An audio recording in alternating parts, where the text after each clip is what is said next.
another Sunday, another beautiful day.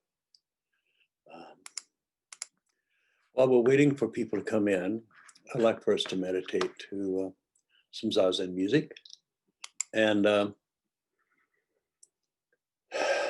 think we'll go with waves of light, because I've been feeling waves of light all week long. So let's meditate to this piece of music. I'd like for you to start, as always, in your heart. And if the music takes you elsewhere, let it take you. But we start in the heart, okay? Okay, here we go.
Wow. It's been quite a week. Nothing unforeseen. I saw a while back what the rest of the year was going to be like. So we made it through a big part of it. So congratulations. Here we are. With the change that's gone on in the government and in the world, It feels like we've taken off a heavy blanket. At least that's the way it feels to me. But we still have several layers to go. The government is still going to be going through some changes. As I mentioned, I think most of the changes will be taking place between now and the winter solstice.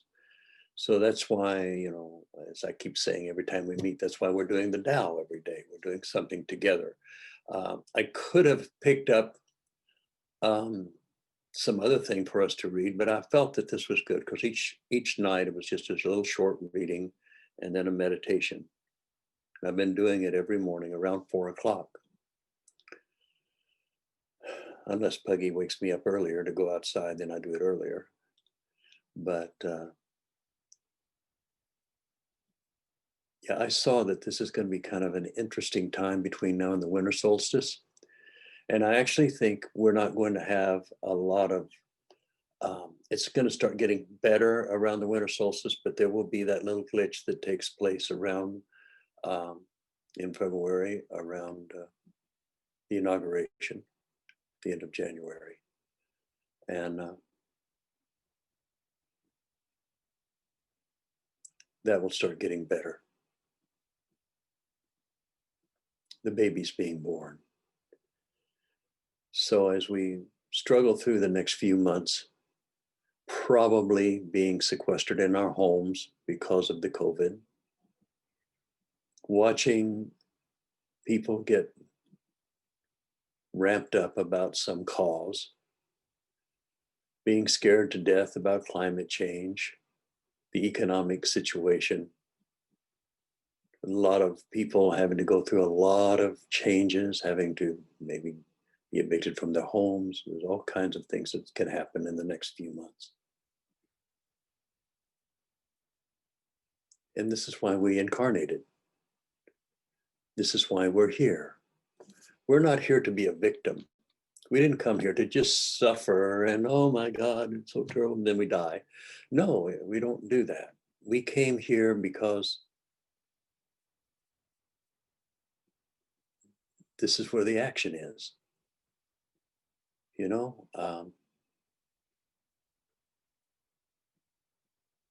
this is like going to Gold's Gym and working out with the heavy weights. You know, this is where we're doing some heavy lifting here spiritually.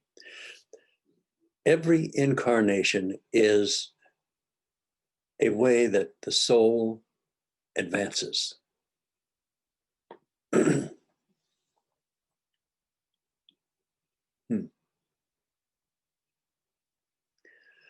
Well, okay. Well, this could be interesting. See if I can get in the right state of mind.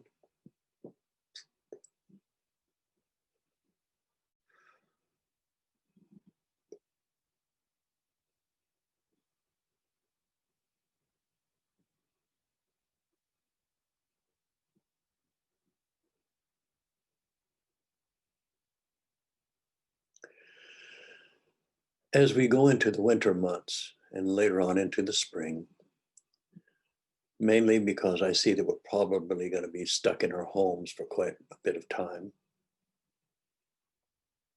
it's time for us to turn inward, to look at ourselves, to discover the spiritual nature that's inside of us, the eternal part of us.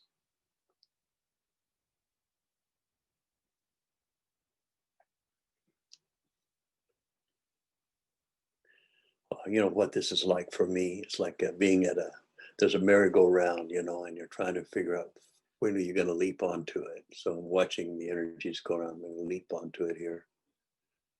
There we go.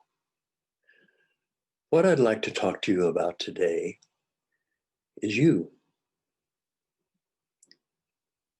Yep, that's what I'd like to talk about is you. Who are you? Where did you come from? How is all of this happening? What is this about? What is an incarnation? Why do we even have these things? What is the ego? And how is the ego's relationship to the soul to the higher self. How does all this work? Why? What's its purpose?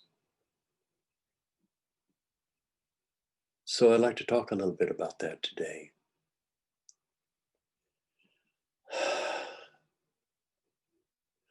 What we're doing here is we are coming into this life clean and clear. When you were born, the operating system was in full operation. The programs were all lined up inside of you. You know, your financial, your emotional, your religion, all those programs were lined up inside of you, but they had no data. They had no information. It was just there. So when you were first born, and I'm lucky enough to remember this, so I can share it with you. When you're first born, it's like just energy, chaotic energy, that some of the energy took a more denser form than other energies. So for instance, one of my first remembrances is my body, which was running the whole show. My conscious mind was just a witness, but I would observe the body have a feeling, and it would put out a certain kind of noise, a cry on its own. And before long, there would be this big pink thing that would feed me, my mother's breast. And I remember the connection I had. Scientists have recently discovered that when a baby is feeding off of the mother's breast, there are enzymes that come from the baby's mouth that the mother's breast pick up on. And those enzymes tell the mother, her subconscious, what it needs, what vitamins it needs, what minerals it needs, how much liquid it needs. And the mother's breast feeds the baby that. It's a perfect feeding system for the baby. And I didn't know, I was just watching that. And I watched that the breast became associated with this larger being that was always loving me and holding me and stroking me and kissing me, feeding me, burping me. And then I noticed other hands and other things, like these rough, calloused hands that belonged to my dad. And he had a different breath, a different smell. And I was watching him. And as the days went on, things started to take form. There were things that were sharp and hard, like the tabletop and the table's edge. There was things that were soft, like my bed. There were my two brothers. There were relatives and friends came in, and they all passed me around. I didn't know any. I was just being an observer on this. But as time went on, I started filling in the data into my program.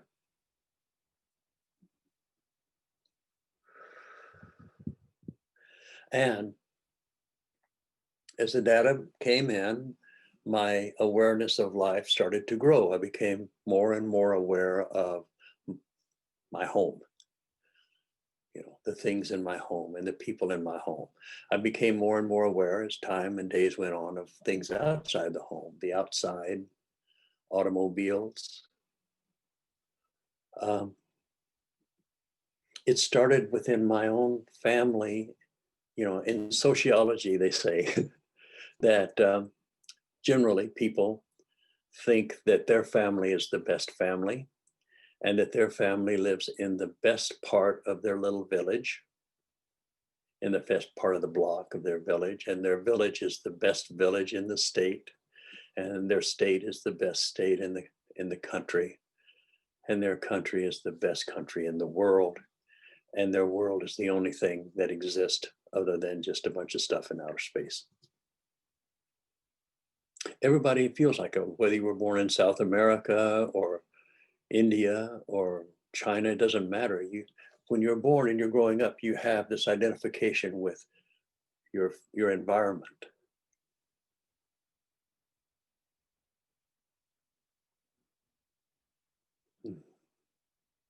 So the more you're in the body, the more you're becoming aware of the suchness and how you're looking at it. Well, this is a big, I'm kind of struggling here, not because there's so much information and so much knowledge that I'm having a difficult time putting it into words. So just go with me. As my higher self installed the thing that's called the soul, which is its experience in this incarnation, the soul was created inside the body. And the ego then comes up and it starts putting things together. It starts molding a sense of reality. It's like it's sculpturing. It's creating a vase out of clay. It's spinning and it's turning and the five senses. You know, you have your five senses and your sixth one, which is your mental, how much you can mentally comprehend. So you have your five senses, your mental capacities, and you're taking these forms and you're creating them into an experience of life. And part of that too comes up with a very necessary part of the growth of your soul, in that it has a thing called hungry ghost. And hungry ghosts are temporary solutions. You have a desire, oh, if I could just, if I could just buy that accordion. I've always wanted to play the accordion. If I could just buy that accordion. So you get the accordion and you're happy. It's there, but now you don't know how to play it. So pretty soon you get frustrated and you give up the accordion. It was a hungry ghost. It fulfilled you for a small time, but it didn't satisfy your hunger for knowledge or your desires. And so as we go around life, we're always exploring different things. If I do this, I'll be happy. Some things made us happy for a while. Some things, when we got them, made us very unhappy. We explored this world blindly. And we drew into our experience the things that our soul needed. You are not created by, your tendencies and everything were not created by astrology. You entered in to a time when the astrological things matched you. It did not create you, it matched you. So you came in with these certain things that you had to work on. There are certain things that your soul needed to experience, whether it was relationships or, occupations or loss or grief or whatever. We all have what they call a bag of tricks. We come in with certain experiences that we need to experience in order for our soul to have the opportunity to advance. Hope I'm getting this across right. And so as we're going through life and I'm learning different things here, my ego is taking everything and putting it in a nice little container, which I call Tony. Here's Tony going through life, and he's making friends, and he's going to first grade, and he's having all these adventures, and he has a pet, and he has two brothers, and we're moving here, and we're changing there. And through it all, I'm working on my programs. I'm working on the things that I had not finished in a past life, or I'm completing a few things, or I'm maybe just getting the merit that I had from a past life, a merit that, says, okay, you had a good time doing this in a past life. Now let's do it again because it was fun. And then you reach a point in your life when you can move into enlightenment, when the enlightenment possibility opens up for you. And it's all predetermined by your soul. So I had, for instance, in my life, from my very earliest days, I wanted to go west. I really wanted to go to California. And I went there, you know, from New Mexico. We finally went for a vacation there when I was in 7th grade. And oh my gosh, you know, went to Chinatown. I picked up on some past lives in China. Um, and, you know, there I was in Los Angeles. But I still had that feeling. I wanted to go to LA. I wanted to go to LA. And then when I was around 30 or so, I met Rama, my teacher, in LA. And the moment I met him, that longing to go west into LA stopped. Interesting. Leading up to that, there were a lot of things that came into being. And I'm just going to be personal with you right now. I'm going to talk about myself because my birthday, I can talk about anything I want. You know, close enough. I had a samadhi experience when I was 5. Nobody around knew what it was. They thought it was, you know, the Holy Ghost speaking through me or whatever. You know, it was a complete dissolution. My mother told her friends that it changed me, that my personality actually changed. Throughout my life, those experiences would come every now and again. It seems like every time I would start to get into the world, something would happen, an epiphany, an experience, an awakening would happen that would let me know that there was something else that I hadn't quite figured out yet. Then when I was in my 20s,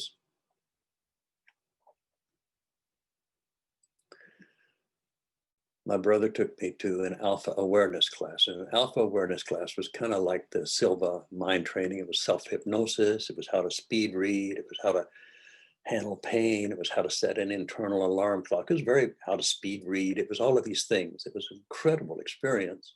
And it showed me that there was more of a way of taking the energy and seeing it psychically, basically. Shortly thereafter, I took transcendental meditation, and transcendental meditation opened up the world of spirituality through meditation for me. This was a huge step. The problem with it was that within 2 or 3 months of that, I started going into samadhi, and I went to the people there and I was describing my experiences, and none of them knew what to do about it. They suggested that I change my diet. The world is flying away every time I sit down. So I was a little bit frustrated there. Then I started taking classes in religious science and studying all the different religions, became a practitioner in religious science, a very positive, wonderful way of approaching life. My teacher said that people who came to him from the science of mind were clean. I thought that was an interesting way to put it.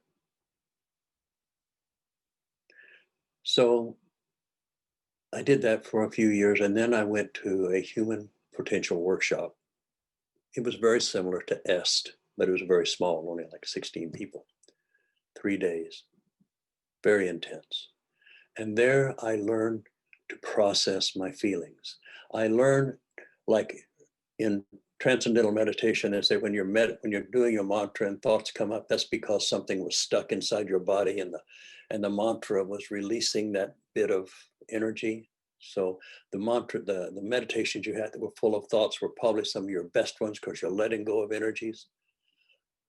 This was kind of like that, except that I got to go in and actually retrieve some of those things that hung me up. a bit of hatred and anger I carried with myself from the 7th grade, I was able to release it in that workshop. I learned how to take a correction, how to sit as somebody was processing me.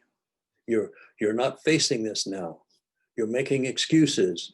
You're being a victim. They kept, and I learned to look at myself intently. And that prepared me for my teacher. And when I met my teacher and became his student, I was home.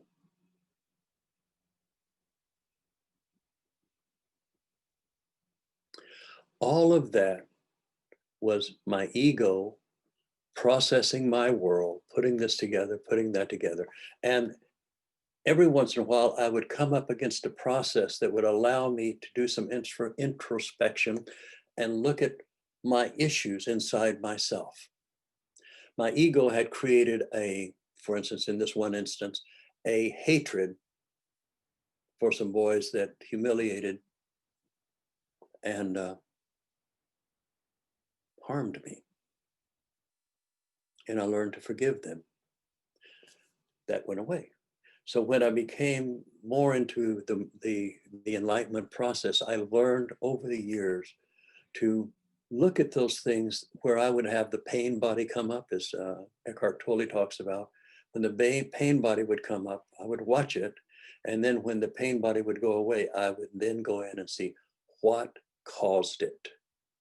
What caused my pain body to become angry or jealous or envious or whatever, or aggressive. And as I would get to the root and forgive everybody and forgive myself, then my awareness would grow a little bit. And this is the process that we do inside a body. We come into these bodies and there are things that we need to work on. There are bags of tricks that we have to go through. We'll all experience so much sickness. We'll all experience a loss.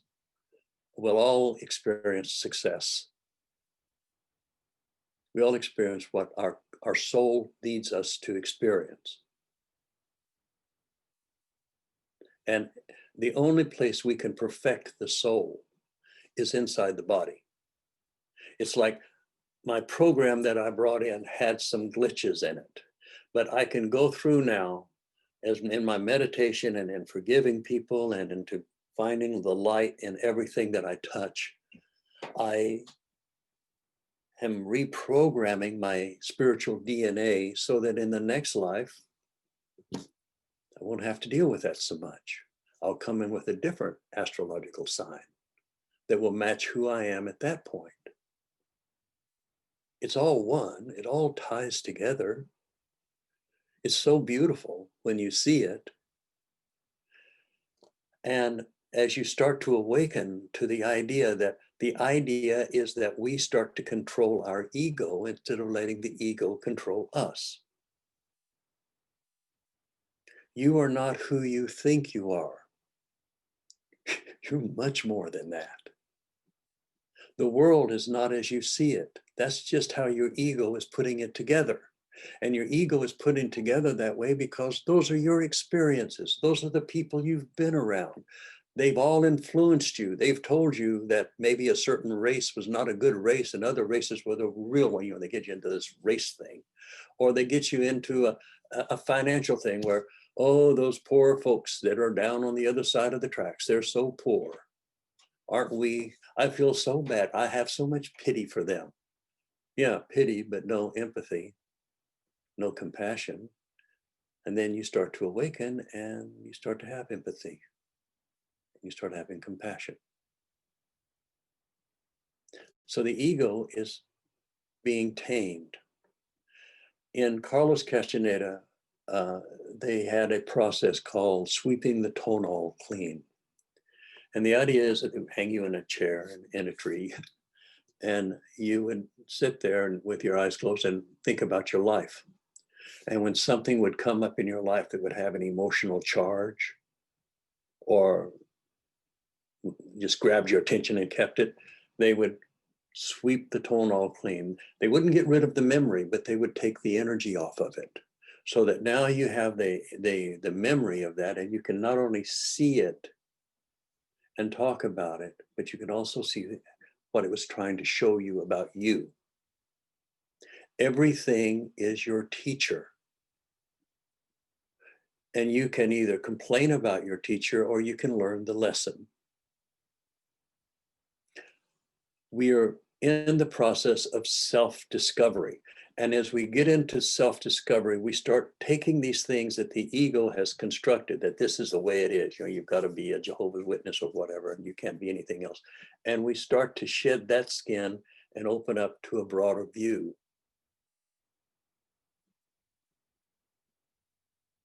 So the ego becomes like a horse. My dad used to train horses. I watched him many times. He'd rope them, get them used to the lasso. Then he'd walk them around with that lasso, going around and around. Then he'd get a blanket, a saddle blanket, and he would throw it over the horse's back, and the horse would kick, and he kept throwing that blanket on until the horse would let the blanket stay on. And then pretty soon he'd put the saddle up on the horse until the horse would allow the saddle to be. Pretty soon he'd get on the horse and the horse would try to buck him off. He would stay on the horse until the horse and him bonded.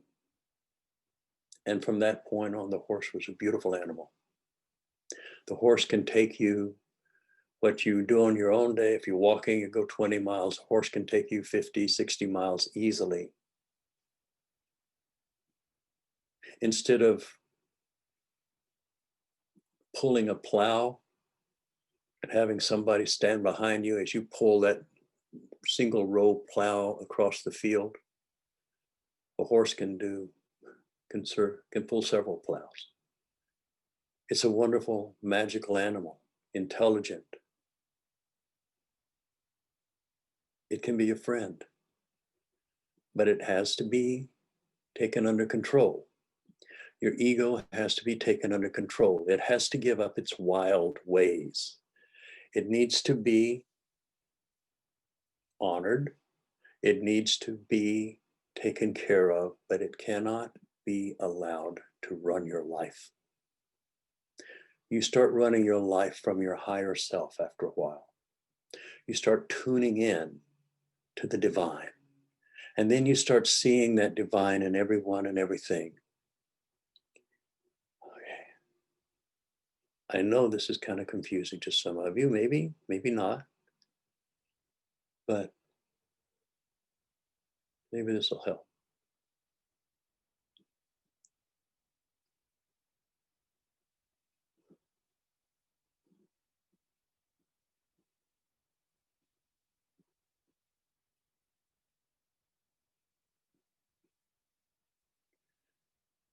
We don't want to kill the ego, but we don't want it to rule us either. You need an ego. An ego lets you communicate with others. It lets you move through life.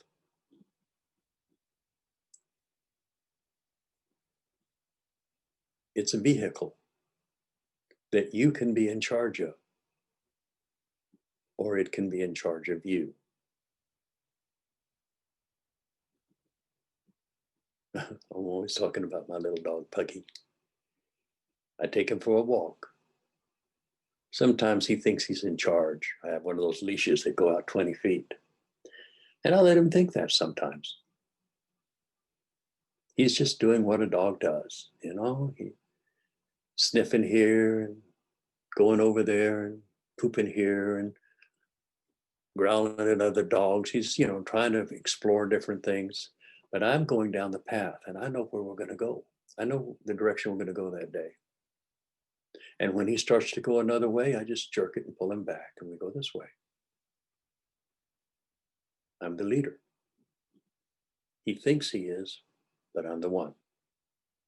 That's the way it is with your ego. Your higher self is in charge, but your ego thinks it is. And it's doing all kinds of interesting stuff that it has been trained to do. So Christ came along and said, you have to be born again. You need to be like a little child. You must be born again. That means you have to wash the ego clean. If you were raised to be aggressive and racist, then be born again. You start getting rid of your aggression. You start getting rid of your racist attitudes. The way you do that is just be around people who are supposedly different. When you meditate, you're dealing with your ego. Your ego are those thoughts that come to you when you meditate. They're always trying to put things together. That's what the ego does. It gets a certain energy and says, oh, this feels like something we need to go to camping on the coast, or I need to go visit, my friend Sammy. I need to do this. I need to do that. And you're trying to meditate. So you sit and you go, come back to the moment. And the energy builds, and the ego again tries to take that energy and create a form out of it, a thought form. You need to do your income tax. Okay, come back. Energy's there. The ego is always there. So, okay, well, let's do this. No, come back. Sit. Until after a while in your meditation, you can sit. And when those thoughts come, they just go by.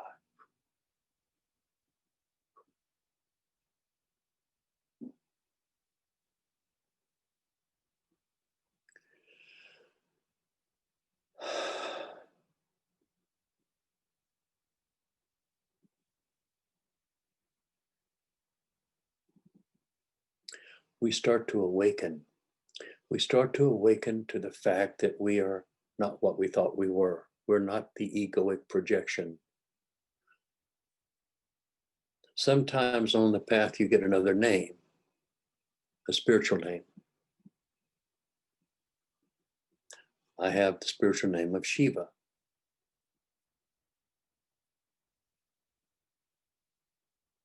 When I identify with that name, it's all teaching.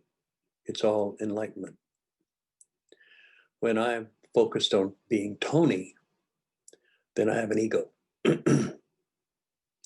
But over the years, Shiva has slowly started training the horse. So that while Tony may think he's in charge, Shiva is the one that's in charge. The higher self is in charge. So when you see somebody who has a spiritual name, it's what it is it's allowing them to split away from their old self-identification of who they were with that name. And now they have a new name that they can identify with or work toward being. And it allows them, this is one thorn that you use to remove that thorn. And now you have a more perfect, beautiful, amazing spiritual form. And then you find you have to just let that one go too after a while. But first, let's get this one under control. Let's get the ego under control. And you do that through education, through contemplation, through meditation, and through intentful prayer.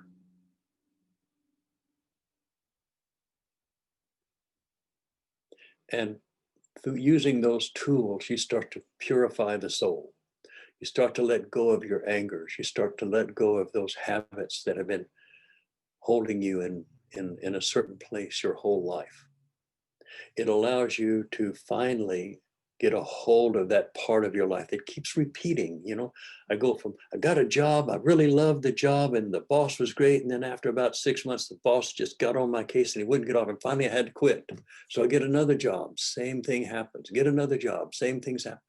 Well, maybe it's not the boss or the job, maybe it's you. So when you quit blaming others, quit being a victim, and you come back and you're looking at yourself and you say, oh, I got my feelings hurt when he said that. And then I reacted in a way that probably caused him to become hurt. And you start seeing the dynamics. You start seeing how the law of attraction has pulled you and that person together so that you could have the experience of awakening if you choose it. So everyone and everything is your spiritual teacher in this path. And when you focus on spiritual teachers such as Christ or Rama or Sai Baba or whatever, you're focusing on the higher nature. But it's still your ego involved. My ego is focusing on this. I could never be like that. I could never be enlightened. That's the ego. Your higher self never says that to you. When you go into the void, there is no guilt or shame. There is no self-righteous judgment. There's just a purity that when you come into that light, your ego feels pretty bad. You start feeling, oh, I'm a terrible, terrible person.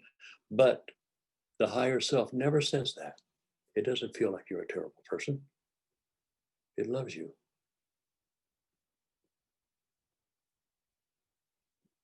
I hope I haven't confused you with this rather long description of the ego, but we're born into this world and our ego creates our view of reality. And it's unique to you. You think you see, everybody sees the world like you do, but they don't. They didn't have your parents. They weren't born in Eunice, New Mexico to live in a little 1-bedroom apartment with your mother and father and 2 brothers.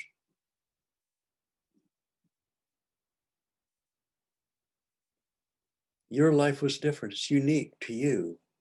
And even if you find your soulmate, it won't be the same because they had a different family too.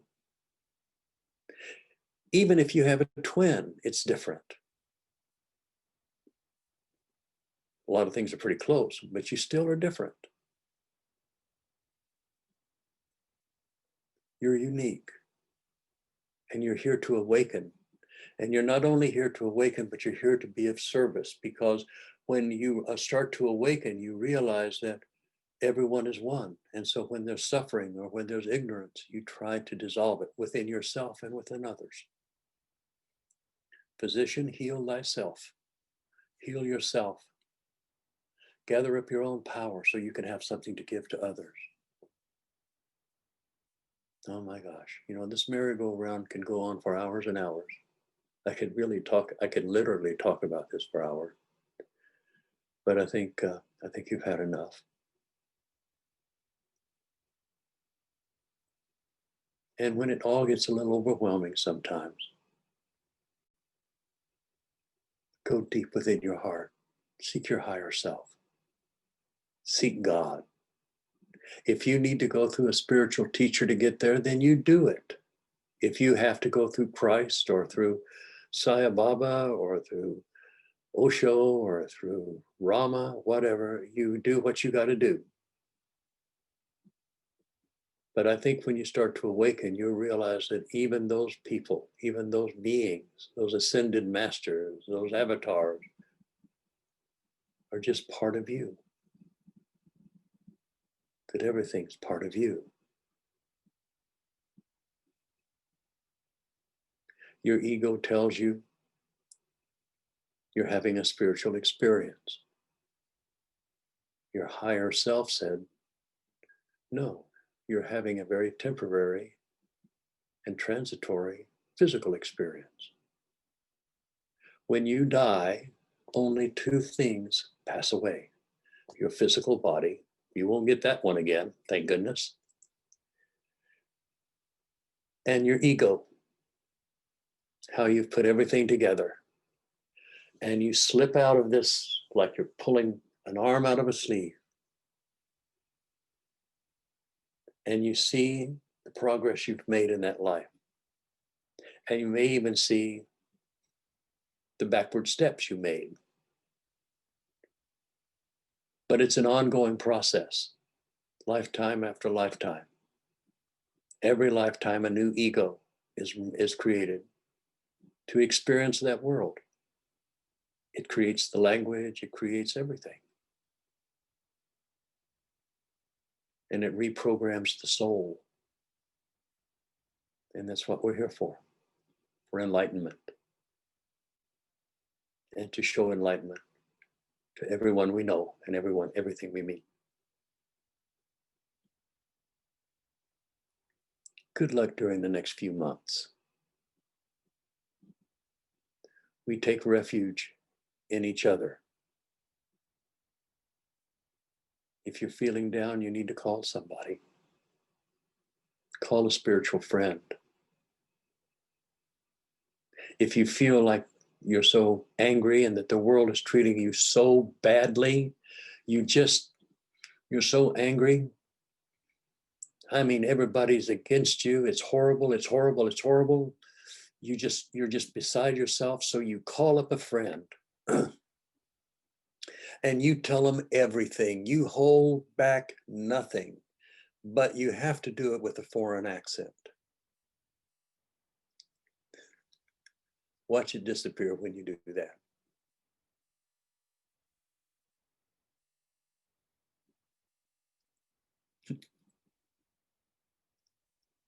There you go. Well, catch me on the week of my birthday, just 2 days ago.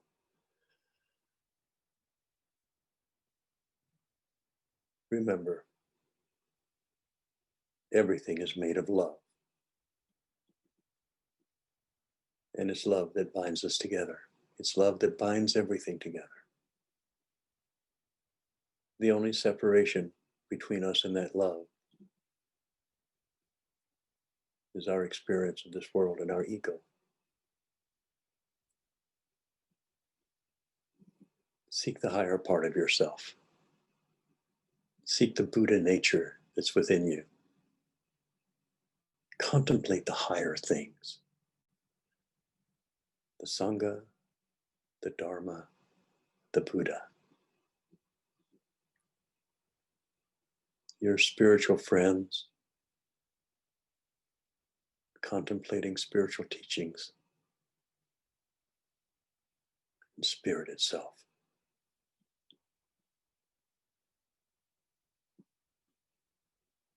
It's not hard.